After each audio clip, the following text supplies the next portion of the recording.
Você é uma mulher 3S?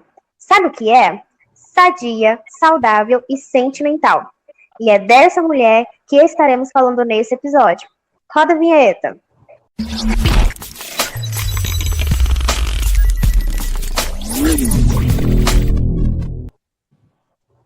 E antes de começarmos o nosso podcast, eu quero falar um pouco do recadinho que temos para vocês, que é sobre aonde você pode nos encontrar. Você pode nos encontrar em todas as redes de streaming, inclusive na sua favorita. Basta você procurar Juntos e Misturados na sua aba de pesquisa e você vai encontrar a primeira temporada e a segunda temporada deste podcast. E com muito prazer, eu me chamo Caio Otávio. Olá, eu me chamo Érica Mourão. E eu me chamo Caroline Menezes. E hoje, para o nosso diálogo sobre a saúde da mulher, trouxemos a doutora Leandra. Doutora, é um prazer recebê-la e fique muito à vontade.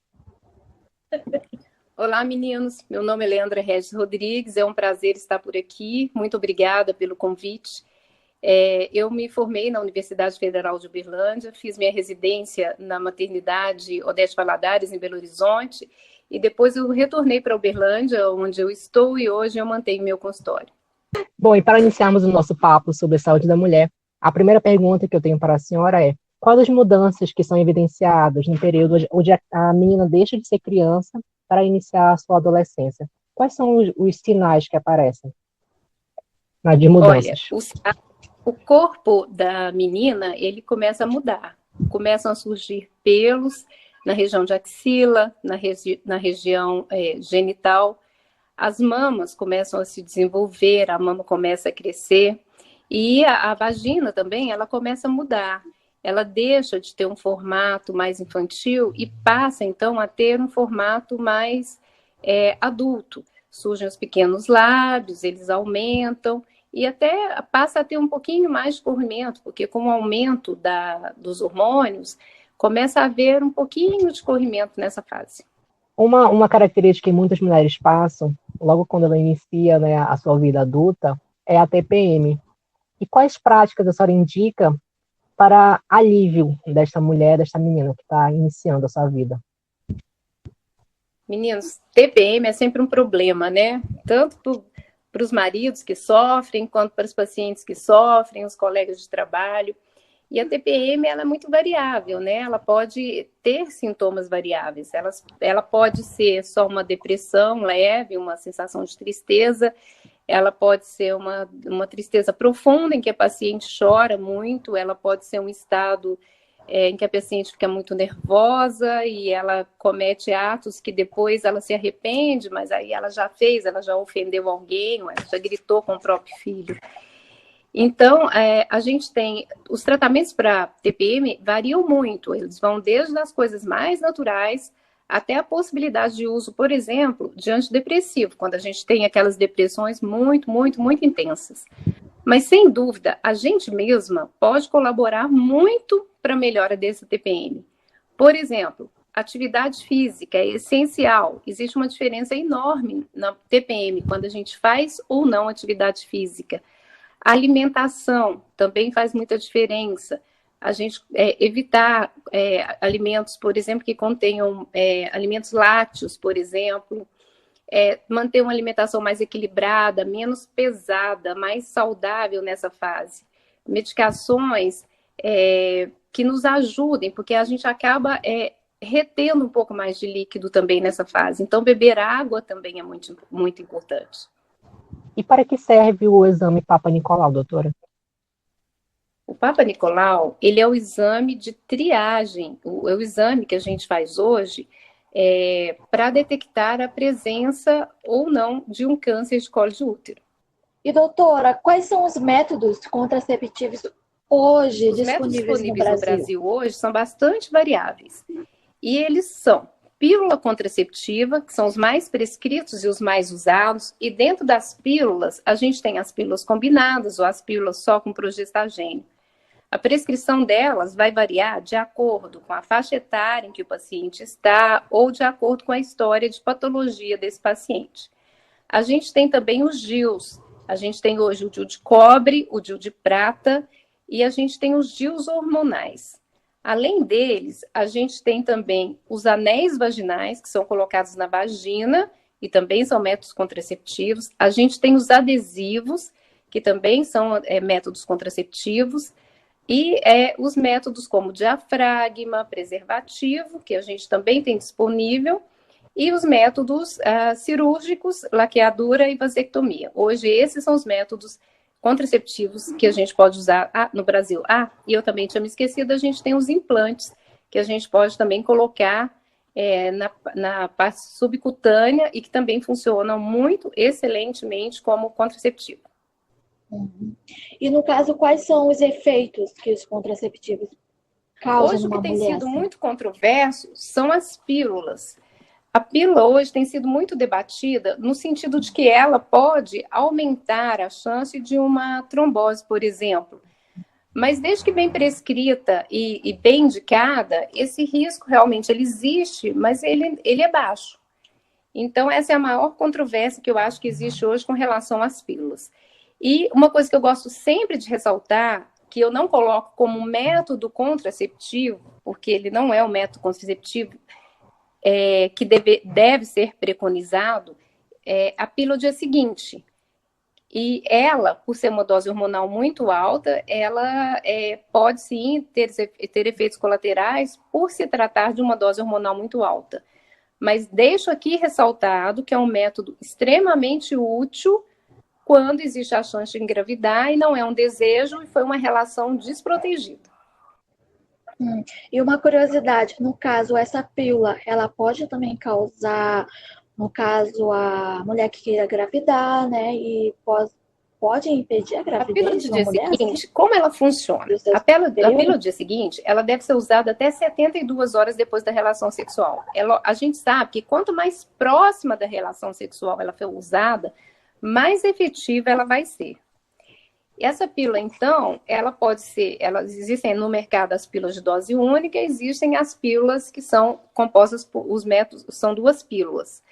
E a pílula, ela é uma progesterona em dose extremamente alta, que tem como objetivo impedir a implantação do embrião. E a pílula do dia seguinte, ela pode ter efeitos colaterais justamente por ter doses hormonais muito altas. Então, elas vão acabar provocando um desequilíbrio hormonal se usadas muito frequentemente. O interessante, né, porque em estatísticas, que eu até vou fazer essa pergunta, porque há mulheres que já querem ter, né, filhos e não podem, né, com N fatores. E já existe, no caso aqui no Brasil, fatores que fazem com que a gravidez precoce tenha índices tão elevados no Brasil. O que a senhora tem, no caso, a abordar sobre esse tema? A gravidez precoce. Realmente, eu entendo a gravidez precoce hoje como um problema grave de saúde pública no Brasil, que deve ser muito trabalhado. E eu acho que todo mundo que trabalha na área de saúde, principalmente da ginecologia, é uma preocupação e acho que tem se esforçado muito nesse sentido. E eu vejo isso como uma coisa multifatorial. Então, por exemplo, a dificuldade de algumas pacientes a informação segura. Às vezes ela tem informação, mas ela não acessa uma informação segura, né?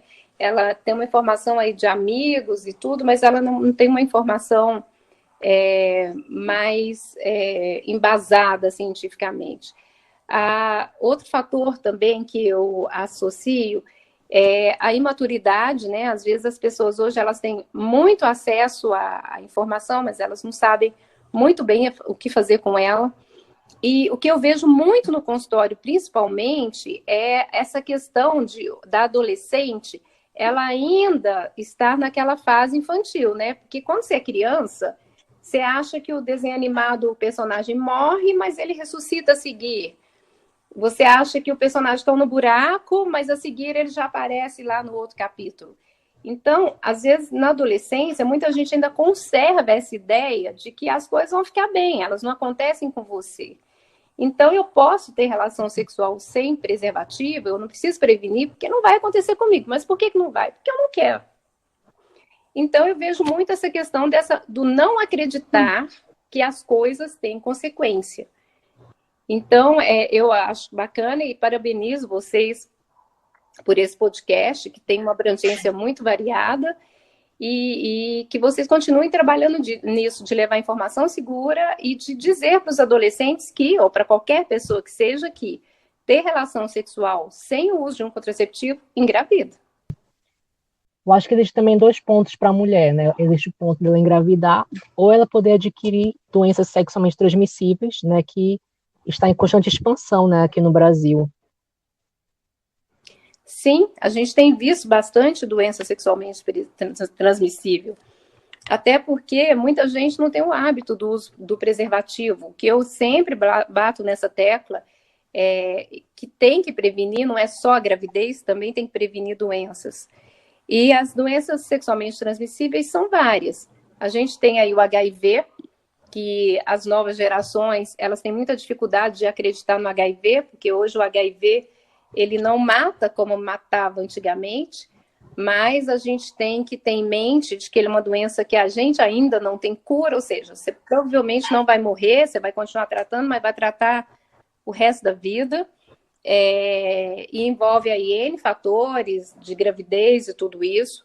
A gente tem gonorreia, né, que é uma doença causada pela Neisseria gonorreia, dá um corrimento mais acinzentado. A gente tem a sífilis, que está voltando aí com força toda, né?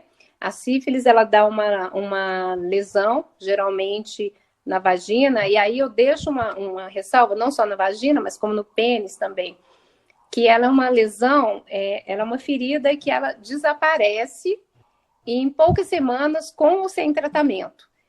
E depois, posteriormente, ela já volta com lesões por todo o corpo, e se não tratada, posteriormente ela vai evoluir para lesões a nível de sistema neural, a nível de sistema de outros órgãos. Então, uma doença também bastante preocupante. Então, assim, toda lesão que tiver, seja na vagina ou no pênis, procurar um médico, porque para fazer um diagnóstico, porque não é o fato dessa lesão ter desaparecido que significa que você não teve nada. E a gente tem também clamídia, que é outra doença sexualmente transmissível, que pode ser assintomática, mas pode dar lesões em trompa, por exemplo, e levar até a esterilidade. Então, é importante a prevenção, o uso do preservativo. E a gente também não pode deixar de citar o HPV, que ele pode dar verrugas genitais e pode também estar associado, e aliás, está associado à alta incidência de câncer de colo de útero, e que deve ser acompanhada. No caso, vamos dizer assim, fora de uma relação sexual, onde contrai essas doenças, no caso, a rotina de higiene íntima feminina, qual a orientação? Menina, higiene íntima é alguma coisa que eu acho que, sim, deve ser falada, sim, é muito importante. Eu acho que a higiene íntima, ela é uma coisa importante porque ela passa pelo autocuidado, né? Então, se a gente tem o autocuidado, a gente cuida da gente mesma, a gente limpa a gente mesma, a gente vai se amar, e eu acho que faz parte desse cuidar de você mesma. A higiene íntima, eu gosto sempre de ressaltar que as mães sempre devem ensinar para as filhas. E aí, quando vocês me fizeram aquela pergunta lá atrás, essas mudanças que a gente tem quando a gente deixa a idade infantil e já começa a virar mulher, a higiene aí é muito importante, porque o formato da sua vagina vai mudar, vai vir um corrimento. Então, eu acho que aí é muito importante a higiene, sim, lavar a vagina. Até porque existem os produtos, sim, mesmo né? Higiene íntimo. No caso, assim, por exemplo, até, vamos dizer assim, em farmácia, né? Às vezes a gente vê aquele sabonete íntimo. Engraçado, recente mesmo eu vi em um catálogo vamos dizer, desodorante íntimo. No caso, assim, ele é aromatizante, entendeu? Mas, assim, eu achei bem interessante, no caso, para sim, esse higiene, sim, né, da mulher. E uma esse pergunta cuidado, que os pacientes sempre fazem para a gente é a respeito mesmo do uso de sabonete íntimo, de desodorante íntimo. Sabonete íntimo é uma boa ideia, sim, ele geralmente vai equilibrar o pH, e aí eu acho que o interessante de olhar é se você não vai ter alergia a ele, né? Porque de repente você acha que é uma boa ideia, mas você tem alergia àquele produto, e aí você começa, ao invés de melhorar, a ter um corrimento, por exemplo. Mas desde que você não tenha, é sempre uma boa ideia. Desodorante, a gente não preconiza muito não, porque cientificamente não tem nada provado que esse desodorante íntimo, ele vá resultar em algum tratamento ou alguma prevenção de alguma doença. E outra coisa também que eu gosto de ressaltar, que muita gente tem por hábito, é lavar dentro da vagina. Gente, a gente não lava dentro da vagina. A gente não pega a mangueirinha e lava o colo de útero, lava a vagina. A gente fizer isso, a gente vai fazer um desequilíbrio de flora, porque o que protege a sua vagina de ter corrimento, por exemplo, é uma flora de lactobacilos que ela tem. Se você lava dentro da vagina, você desequilibra essa flora. Então, basta que a gente lave bem lavado por fora da vagina. Então, gente, continuando nesse âmbito de higiene, né? Uma pergunta bastante frequente, até mesmo dúvida minha, como é que funciona, então, os coletores menstruais? Os coletores menstruais, eles são uma excelente ideia. Eu sou muito favorável hoje ao coletor menstrual. Por quê? Principalmente para aqueles pacientes que têm alergia aos absorventes externos. Então, eu acho que ele preenche esse critério desses pacientes que têm alergia. Ele também é bacana para aqueles pacientes que não gostam de ver o sangue, né? Eu acho que aí combina bem. E para as pessoas que entendem a vida como a preservação ecologicamente correta e tudo, eles também obedecem a esse critério, porque eles são reaproveitáveis, né? Você não tem que comprar um coletor menstrual a cada ano. Os coletores menstruais, eles são feitos e devem ser comprados aqueles que são de silicone medicinal. A dificuldade dele maior é quando você inicia o uso deles, porque às vezes é difícil você conseguir fazer o vácuo e tirar o vácuo, porque ele encapa o colo de útero, ele fica preso ali no colo de útero. Então, às vezes, até você pegar, até você ter esse jeito de tirar e colocar é um pouco mais difícil, mas assim, não é impossível, com um pouquinho de paciência a gente consegue. E hoje existem também algumas marcas que têm um aplicador que facilita para essa paciente que tem essa dificuldade. Para comprar um silicone, a gente vai se ater à idade e à paridade da gente. Então, basicamente, eles se dividem em coletores para meninas abaixo de 19 anos, coletores para meninas entre 19 e 35 anos de idade, ou que nunca tiveram filhos, e os coletores para mulheres acima de 35 ou que já tiveram filhos. Essa é a forma da gente comprar o coletor menstrual da gente. Um comentário fora a parte em respeito aos absorventes. As queridas marcas que estão me ouvindo, se atentem também, porque assim, uma experiência, um desabafo aqui de mulher para mulher. Porque, olha, eu comprei um absorvente. Quando a gente tira aquela abinha que está colada lá, tá, ok. Quando eu removi aqui, você acredita que ficou a cola no próprio absorvente, no coisa, mas eu acho que eu fiquei olhando assim, eu não acredito. Que essa colinha ainda ficou lá, entendeu? Naquela partezinha que as mulheres entendem. Mas, ou seja, as donas marcas tenham mais cautela, tá bom? Por quem não usa coletores, usa absorvente. Então, controle por favor, de tenha qualidade, um outro né? olharzinho para os absorventes. Exatamente. Isso mesmo. Então, a importância dos cuidados com o sistema reprodutor. E que cuidados deve ter quem pretende engravidar? Pergunta interessante a sua. Eu acho que um dos cuidados que você deve ter com o sistema reprodutor, por incrível que pareça, ele começa bem lá atrás, por exemplo, quando você começa a ter relação sexual. E eu acho que ele bate com a pergunta que a gente já fez lá atrás, a respeito das doenças sexualmente transmissíveis. Então, um dos cuidados você começa quando você começa a sua vida sexual. Outro cuidado que a gente deve ter com o sistema reprodutor é manter-se bem, praticar atividade física, manter-se com o peso ideal, porque a gente sabe que quanto mais obesa, mais dificuldade de engravidar. E, obviamente, mais problemas na gestação. E outro cuidado é que quando você quiser engravidar, eu acho que aí é importante você procurar o ginecologista para você fazer alguns exames, ver se realmente está tudo ok. E iniciar, por exemplo, o uso do ácido fólico, que a gente sabe hoje que é importante, porque ele diminui a incidência de malformação, como feto anencéfalo, espinha bífida e etc. Bem interessante, realmente. Outra pergunta que é muito norteadora é as mulheres e a síndrome de Burnout. O que seria isso? Síndrome de Burnout. Gente, isso é uma coisa realmente que mulher padece, viu? Eu costumo dizer sempre que ser mulher nunca foi fácil e não tem sido. Porque eu acho que hoje as mulheres, elas acumulam cargo, né? Então, por exemplo, se você é solteira e casa, ok, você é uma mulher casada. Se você trabalha fora, você é uma mulher casada que trabalha fora. Se você tem filho, você é uma mulher casada que trabalha fora e que tem filho. Se você se dedica a algum esporte, você é uma mulher casada que tem filho, que trabalha fora, que pratica algum esporte. Então, a gente não liberta de nenhum cargo para assumir outro.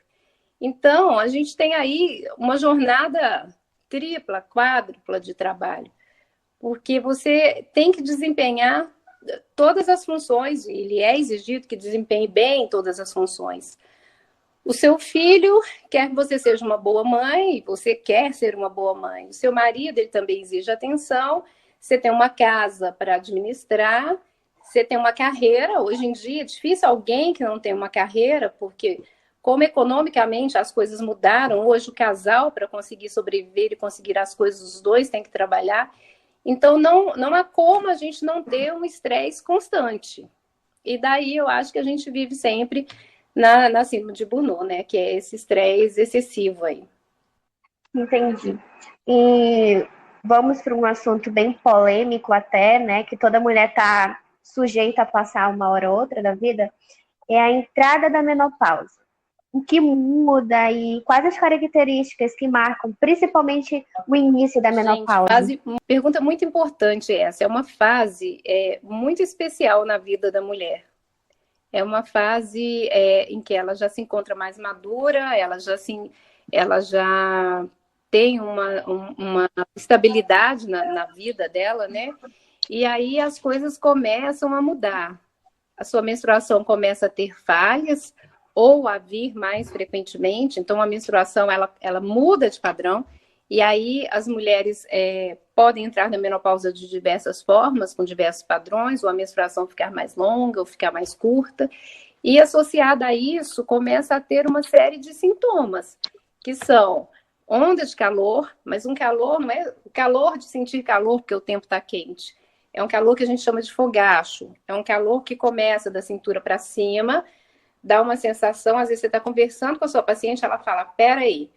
E aí você olha, ela fica vermelha, você vê que ela está tendo um sintoma desagradável e tem uma sudorese, depois você pega na pele dessa mulher e realmente está aquele suor. Depois disso, às vezes, acompanhada, depois dessa onda de calor, tem um frio. E ela apresenta também insônia, ressecamento vaginal, diminuição de libido. Todos esses sintomas, existem mais de 100 sintomas descritos na menopausa. É até interessante porque eu conheci duas mulheres e duas relataram algo assim bem diferente. Que uma passou por essa transição até, vamos dizer assim, tranquila por ter uma vida já muito ativa.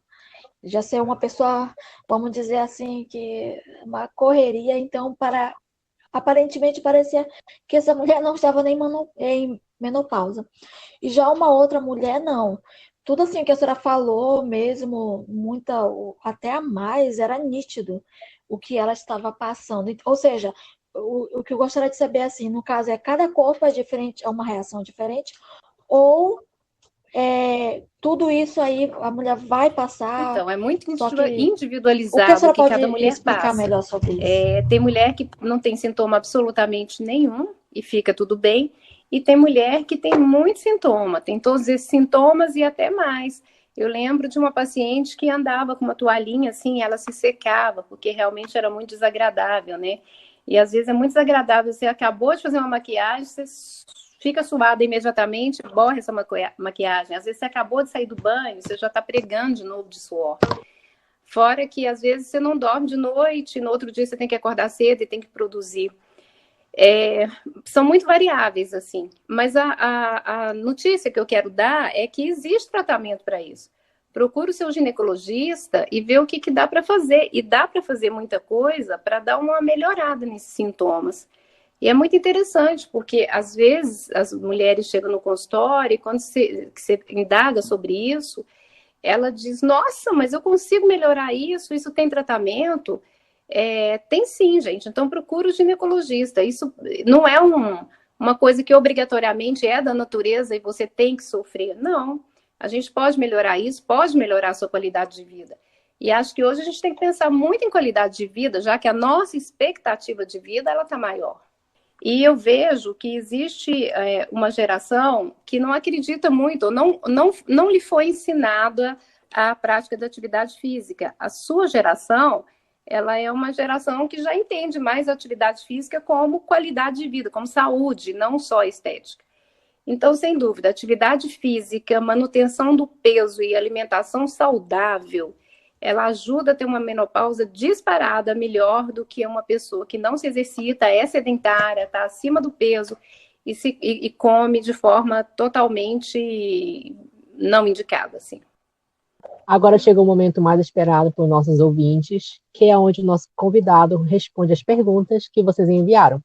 E tenho que declarar que fiquei muito espantado por ser um tema muito abrangente por todas as mulheres, né? Que são dúvidas que ocorrem a todas elas. Recebemos milhares de perguntas, e a primeira foi da Virginia Saad. Existe uma idade certa para iniciar as consultas com o ginecologista? E qual a importância de realizar essas consultas regularmente? Bom, eu acho que não existe uma idade ideal, assim, de iniciar a consulta. Eu acho que é muito individualizado. Então, é uma pergunta que as mães fazem muito, né?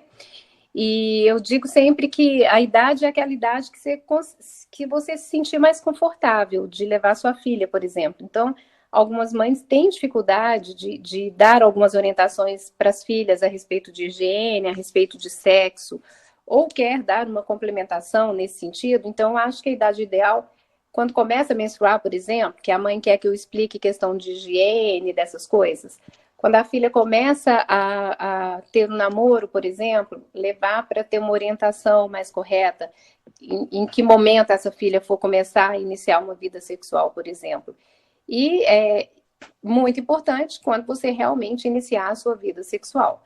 E a importância da consulta, eu acho que ela reside sempre na medicina, que hoje é muito mais importante para nós, que é a preventiva, né? Que é fazer os exames no sentido de prevenir doenças ou pegar essas doenças muito inicialmente, que são onde essas doenças têm tratamento. Vanessa Soares pergunta: quais os principais cuidados com a saúde da mulher ao descobrir a gravidez? Quando você descobre a gravidez, sem dúvida, a gente começou a preparar lá atrás, né? Então, acho que os primeiros cuidados, eles começam lá atrás, quando você vai programar essa gravidez, que é o uso do ácido fólico, a preparação do corpo, essa parte toda é importante. Depois que você engravida, aí você deve procurar um ginecologista para continuidade desse acompanhamento, com a realização de exames, de ultrassom e de orientações. Kátia Fontes pergunta: uma das principais queixas que eu tenho diz respeito ao me relacionar sexualmente com homens, onde grande parte tem recusa com cuidados contraceptivos. O que devo fazer e como envolver estes homens nos cuidados contraceptivos e com a própria saúde sexual? Olha, eu acho que aí vem a importância de você tentar um esclarecimento, de você tentar orientar essa pessoa, esse homem que você está se relacionando, a respeito do autocuidado, da preservação com o corpo dele. Porque da mesma forma que se é um relacionamento novo, você não conhece o passado de ninguém, ninguém conhece o seu passado a fundo desse jeito. Então, eu acho que aí deveria ter um entendimento nesse sentido do autocuidado. Se não existe esse autocuidado, aí eu acho que é o caso de você reavaliar se vale a pena ou não você correr riscos. Quanto à questão da contracepção, eu acho que aí você precisa de construir relacionamentos em que haja um companheirismo. Porque tem muitas pacientes, por exemplo, que elas não podem usar um método hormonal, já tentaram outros métodos e não deram certo. Então, aí você tem que contar com o companheirismo da pessoa que você está, no sentido de que ela use um preservativo. Então, acho que é uma boa conversa. E você aceitar a condição que você acha que é boa para você. A Mora Fernanda pergunta: sou professora e minha dúvida é: como posso levar temas como saúde da menina e preservação sexual de maneira a impactar e conscientizar? Olha, o que eu vejo muito no consultório é que essas meninas, quando a gente coloca a coisa mostrando que existem consequências, elas, na maioria das vezes, elas passam a se cuidar. Porque eu acho que a grande dificuldade realmente delas é não acreditar de que essas coisas acontecem, né? Então, acho que é trazer essas meninas para a realidade. Eu acho que, se possível, não sei, aí vai variar de acordo com a escola, elas são muito visuais, né? Então, quando você mostra isso, quando você tem a possibilidade de mostrar, por exemplo, o que é uma doença, o que é uma verruga genital, elas começam a ter um entendimento melhor disso, enxergar isso como uma coisa real. Aí eu acho que ver o que a sua escola permite nesse sentido de trazer elas mais para a realidade. Bom, a Silvana deixou aqui um comentário para a doutora Leandra. A falta de acesso à informação de qualidade contribui drasticamente para que os adolescentes assumam comportamentos de riscos, além de impedir que consigam tomar decisões conscientes sobre sua sexualidade. Sim, eu concordo com você. Eu acho que isso realmente procede. E é nisso que eu elogio muito esses projetos, como esse podcast, por exemplo, que tem por função trazer essa informação segura. E tem muita gente boa aí no Instagram, mesmo no YouTube, trazendo essa informação de qualidade. Eu tenho visto uma melhora grande nesse sentido. Laila Tainara pergunta: quais os problemas mais comuns que causam dor durante o ato sexual? No ato sexual, várias coisas podem causar dor. Por exemplo, uma coisa chamada vaginismo, que é uma dor que a mulher tem no início, quando vai haver a penetração. Ela pode também ter dor quando o pênis cutuca muito o fundo do colo do útero, como reação a esse estímulo desse trauma, o útero pode dar uma contração e às vezes pode provocar um pouco de dor. E aí a gente vai também para as patologias, por exemplo, como a endometriose, que é um processo inflamatório intraabdominal, que também pode causar dor durante o ato sexual. As infecções, as vulvaginites, também podem colaborar para esse sintoma. Maria Isabel pergunta: secreções vaginais é normal ou devo me preocupar? Eu vou deixar aqui uma coisa bastante interessante, que é dizer o que é um corrimento normal, e aí, se for fora disso, não é normal, tá? O corrimento normal, ele é da seguinte forma: você menstrua, ele dá uma sumidinha. Aí ele começa a vir como se fosse um catarrinho. No dia que você está ovulando, ele vem um corrimento que pode, inclusive, grudar no papel higiênico, como se ele fosse um catarro, por exemplo. Depois ele vai ficando um pouquinho mais pastoso, levemente amarelado, levemente, até você menstruar. Este é o corrimento normal.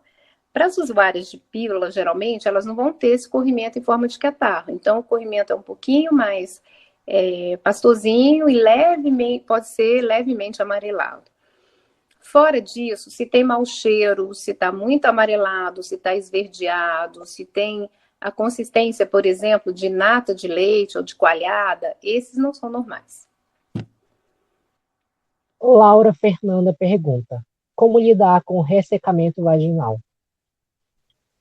Ressecamento vaginal, a gente pode ter vários tipos de tratamento. Você pode usar desde, desde cremes hidratantes vaginais não hormonais, ou hidratantes hormonais para aquelas pacientes que estão na menopausa, ou a gente pode usar hoje radiofrequência ou laser, que também melhoram muito o ressecamento vaginal. Cíntia Soraya pergunta: sou mãe de 2 meninas, como devo proceder para começar a conversar sobre os cuidados de toda menina deve ter? E qual o momento certo para levá-la na primeira consulta? Olha, eu acho que o momento para começar a conversar é aquele momento em que a criança que vai te sinalizar isso. Ela vai te dirigir uma pergunta que você vai falar assim, epa, peraí, ela já está embrenhando por esse caminho.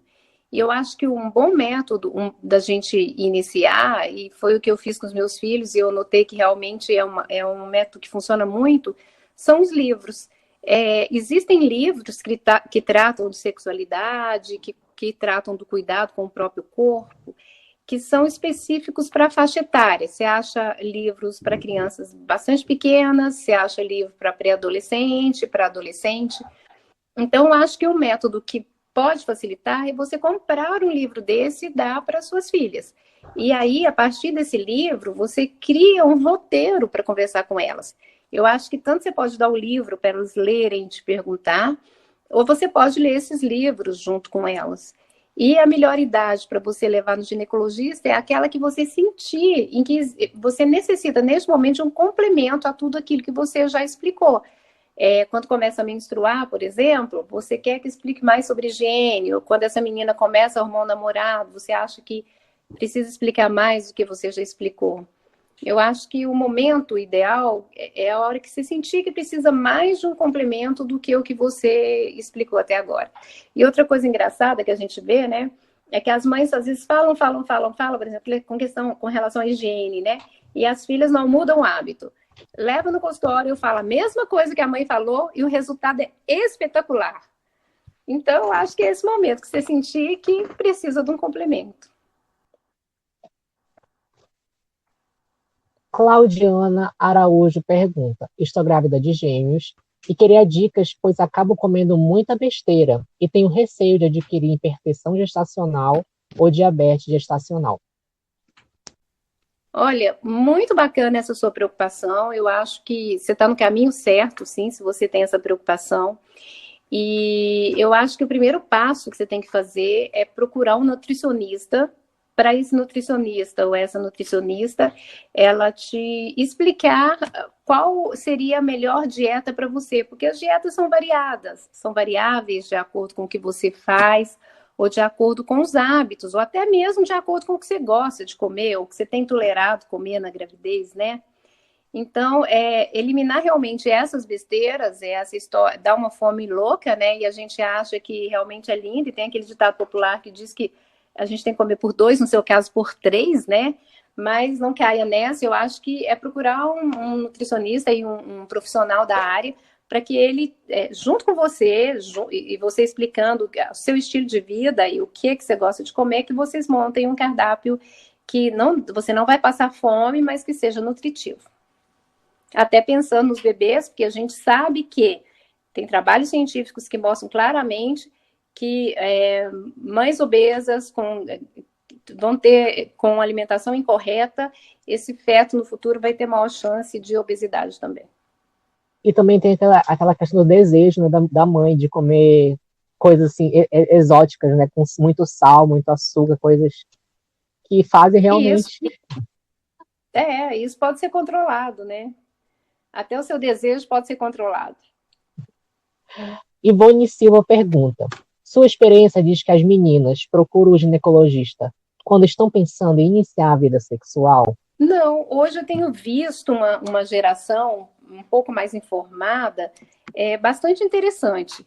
Elas procuram, por exemplo, quando elas fazem o autoexame e notam que estão com um nódulo, elas procuram porque elas estão com corrimento diferente do padrão que elas estão acostumadas, ou elas procuram porque estão tendo cólica, não necessariamente porque elas não vão iniciar a vida sexual, não. Hoje eu tenho visto uma mudança, e as consultas com essas meninas têm sido muito interessantes. Elas, quando elas chegam a procurar por conta própria, ou pediram à mãe para marcar, elas geralmente conduzem muito bem a consulta, assim, é bem interessante.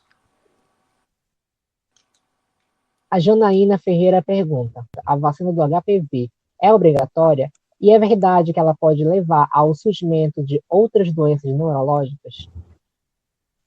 Olha, a vacina de HPV, ela é muito importante, ela faz parte do calendário vacinal e eu entendo ela como de obrigação de toda mãe levar a filha para vacinar, tá?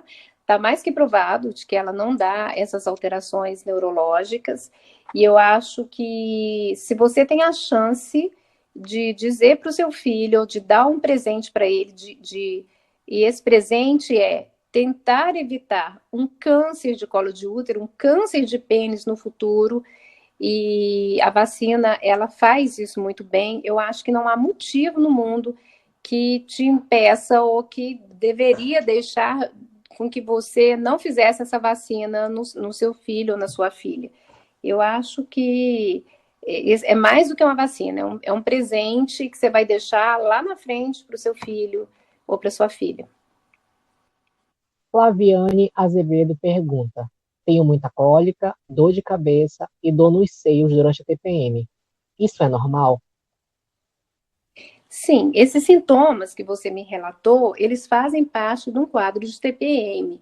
Mas procure seu ginecologista para te passar alguma coisa para dar uma aliviada nesses sintomas que realmente incomodam muito. Valentina Munhoz pergunta: às vezes parece que sinto algo escorrendo na calcinha. O que é isso? Olha, não sei, difícil de responder isso. Depende do aspecto, depende de como é essa coisa escorrendo. A melhor forma é você procurar um ginecologista para investigar isso. Francisca Lima pergunta: não sei aonde o meu libido foi parar. Me socorre. Então, vamos tentar achar esse libido. Bom, ele pode estar relacionado a vários fatores. A libido, ela é multifatorial, né? Ela pode estar ligado à questão, eu não sei a sua idade, mas você pode estar entrando na menopausa, isso é uma questão hormonal, por exemplo. Ela pode estar ligada ao fato de você não estar fazendo atividade física, então o seu metabolismo e os seus hormônios não estão muito legais. Ela pode estar ligada ao fato de você não estar se sentindo bem com você mesma, com a questão de você ficar nua, por exemplo, ou você se comportar durante o sexo, pode ser que seu corpo não esteja te agradando, pode ser que o seu parceiro, o relacionamento não esteja legal. Então, acho que procura o seu ginecologista para vocês investigarem isso, se for uma questão hormonal, tratar, se for uma questão de você não estar feliz com você mesma, você fazer uma autoanálise e ver o que você pode fazer por você mesma para se melhorar. Se for um relacionamento que não está bom, tentar equilibrar esse relacionamento, porque transar para a mulher não é só ver um corpo bonito, né? Não adianta nada eu ver um cara lindo, maravilhoso, eu não vou olhar para ele e vou transar com ele só porque ele tem um corpo maravilhoso. Para a mulher é muito mais que isso. É uma relação de confiança, é ser bem tratada, é se sentir confortável para manter esse relacionamento. Bianca Bartinelli pergunta: o que é ovário policístico e devo me preocupar? A síndrome do ovário policístico, eu imagino que é isso que você está se referindo, a gente entende hoje como uma síndrome metabólica. Você tem alterações na glicose, na insulina, você apresenta também a ultrassom, normalmente um ovário com uma característica que são vários cistos na periferia, e daí a gente chama de policisto. Esse síndrome do ovário policístico também, geralmente, ela oferece como sintoma espinhas, mancha no corpo e pelo em excesso. Você deve se preocupar no sentido de que essa doença pode estar ligada à maior dificuldade de engravidar, quando você desejar, e ela deve ter um controle prévio para isso. E também essas mulheres com ovário policístico, que têm principalmente uma resistência à insulina, elas apresentam maior possibilidade de uma diabetes no futuro. Então, eu acho que procurar um médico e fazer um bom controle é essencial. Cristina Aguiar pergunta: é normal sentir como se fizesse xixi quando tosso, espirro ou dou risada? Isso tem tratamento? Olha, isso tem tratamento. Isso é um problema que afeta muitas, muitas, muitas mulheres, muito. Esse problema que você está me falando, ele é mais comum do que você consegue imaginar. Ele é uma situação extremamente constrangedora, socialmente complicada, porque às vezes você vai sair, você tem que sair com um absorvente, e é um problema que às vezes vai agravando, e aí você tem que usar até uma fralda mesmo, aquelas calcinhas que parecem fralda, quando você vai, por exemplo, num evento, que você vai beber alguma coisa, né? Então, é uma situação realmente que incomoda muito. Tem tratamento, os tratamentos eles podem ser desde fisioterapia, radiofrequência, laser ou cirurgias. A gente tem variados tratamentos. Procura um ginecologista ou um urologista para resolver esse problema. Damiana Gomes pergunta: algum problema de saúde pode afetar a minha fertilidade? Estou tentando engravidar há 2 anos e nada. Você merece, sim, procurar um médico para investigar vários os problemas de saúde que podem afetar.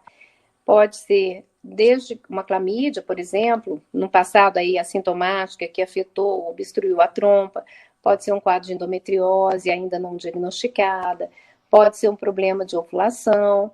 E outra coisa também que você pode pensar, e aí existe uma associação grande de quando você não está conseguindo engravidar, é o parceiro também, né? Do parceiro também ter essa dificuldade para engravidar. Então, procurar um médico para proceder essa investigação. Você já tem que fazer essa investigação. 2 anos tentando já é indicação dessa investigação. E a última pergunta é da Oriana Torres: é verdade que o DIU não deve ser usado porque não teve filhos? Gente, isso não é verdade. Pergunta muito interessante essa. O DIU, hoje, ele é indicado até para adolescentes que iniciaram vida sexual e querem um método contraceptivo mais a longo prazo, que não seja hormonal, por exemplo, no caso do DIU de cobre, ou que tem uma dose hormonal mais baixa. Então, as mulheres que não tiveram filho podem sim usar os DIUs, incluindo as adolescentes. Doutora, agradecemos imensamente a sua participação no nosso podcast por esclarecer tantas dúvidas de mulheres e também de homens, né? Muito obrigada, foi um prazer participar desse podcast. Eu acho que o que eu puder colaborar para a informação, para maior conhecimento e melhor bem-estar das pessoas, eu fico muito feliz quando eu faço isso. Desejo sucesso para você, para todos os ouvintes desse podcast. Se cuidem, homens e mulheres, tenham autocuidado e cuidem de você mesmo e da sua saúde. A senhora teria alguma mensagem para deixar para os nossos ouvintes? Olha, eu acho que a mensagem que eu mais gosto e o que eu mais sempre tento pregar para as minhas pacientes é o amor próprio. Porque eu acho que quando você se ama, você se cuida, você se previne e você quer que as pessoas, que o mundo esteja bem. Então, eu acho que o ditado maior que eu deixo é ame-se, porque assim, dessa forma, se cada um se amar, cada um se cuidar, o mundo vai ser muito melhor. Isso mesmo, quero nos agradecer, doutora, também pelo nome da Carol, que teve que se ausentar. Muito obrigada, foi muito construtivo esse assunto, tema amplo e bem, vamos dizer assim, particular de cada mulher. Então, queremos pedir também que você compartilhe e curta esse podcast, mais esse episódio, tá bom? Compartilhe para o seu amigo, para o seu colega da faculdade, para o seu grupo de trabalho, porque nos comentários também observamos e sabemos que há uma interação no trabalho. E também para finalizar, baseado nesse tema, como reflexão a você, mulher, que cuida do seu corpo, da sua saúde e do seu espírito, trabalha em suas imperfeições, desenvolve novas habilidades e aprimora ainda cada qualidade que Deus a deu. Então, vamos nos cuidar, mulherada do podcast. Um grande abraço, até o próximo episódio. Não esqueça de curtir e comentar aqui embaixo. Tchau!